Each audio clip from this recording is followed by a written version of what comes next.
How you doing? In December of 1982, on the second day, I was born 7 pounds 2 ounces and came out with almost a full head of red hair.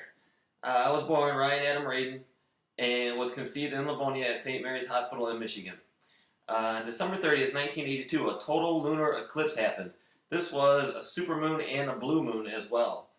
I think this is very unique because on December 15th, the same year, a partial solar eclipse happened. This was only about 2 weeks apart. This next event happened on the island of Flores in Indonesia. This was an earthquake that had a magnitude of 5.9. And with a magnitude of this nature, it created landslides and also had a tsunami that happened. This earthquake killed 13 people and injured 390. It destroyed 1,875 houses and 121 other buildings. They said that the subduction of the Australian plate and the crust in the Flores Sea could have been the reason for the earthquake. Um, on December 13, 1982, there was another earthquake that happened. This was in North Yemen. It was an earthquake that was a magnitude 6.0 and it hit near the city of Damar.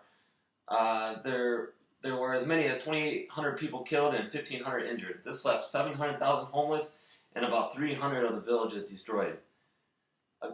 Moving on from earthquakes now, I'm going to go by a guy by the name of Howard Scott Warshaw made a video game that was based off the movie E.T. This was for the Atari console.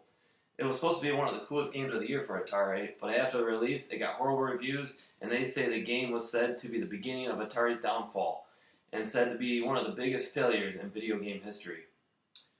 Now on to a little bit about sports. December 9th of 1982, a guy by the name of Herschel Walker won the Heisman Trophy, which is the trophy they give the best college football player of the year. Walker was 6'1", 222 pounds, and had 5,097 yards over a 3-year period. This accounted for was a 5.3 yards per carry. He played for the Georgia Bulldogs and led the team to a national championship. He was elected to the National Football Foundation and College Football Hall of Fame in 1999. Walker later on went to go play in the NFL for the Dallas Cowboys, Minnesota Vikings, Philadelphia Eagles, and the New York Giants. On December 19th, a power plant explosion happened in Toccoa, Venezuela. There were 150 people that died in this accident, which includes 53 firefighters, 17 co-workers, and 10 journalists and TV crewmen. 300 more people were either injured or burned. It was so bad that most of the people that were found could only be identified by their dental work and the metal objects they wore. It was so bad that even the fillings in their teeth had melted.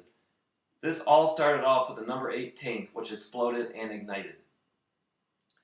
And lastly, on my birthday, December 2nd, 1982, there was a dentist by the name of Barney Clark, who became the first human recipient of a permanent artificial heart. For being the first human to receive an artificial heart, Clark survived this operation and lived for another 112 days. The reason that he got the heart transplant, or the heart procedure, was because at the age of 61 he was diagnosed with congestive heart failure. It was so bad that he had a ton of trouble just walking around the house. In some cases, patients are able to get a heart transplant with this disease, but it was so bad and he was unable to. The doctor that performed this operation was Dr. Robert Jarvik. He named his device the Jarvik 7 and was the first one designed for permanent use. I think that this was a really unique story because the survival of this operation was pretty much nothing, and Clark didn't think he would last even 3 days. Well, 112 days later he lived, and eventually he died March 23rd, 1983. And that's pretty much it. Thank you.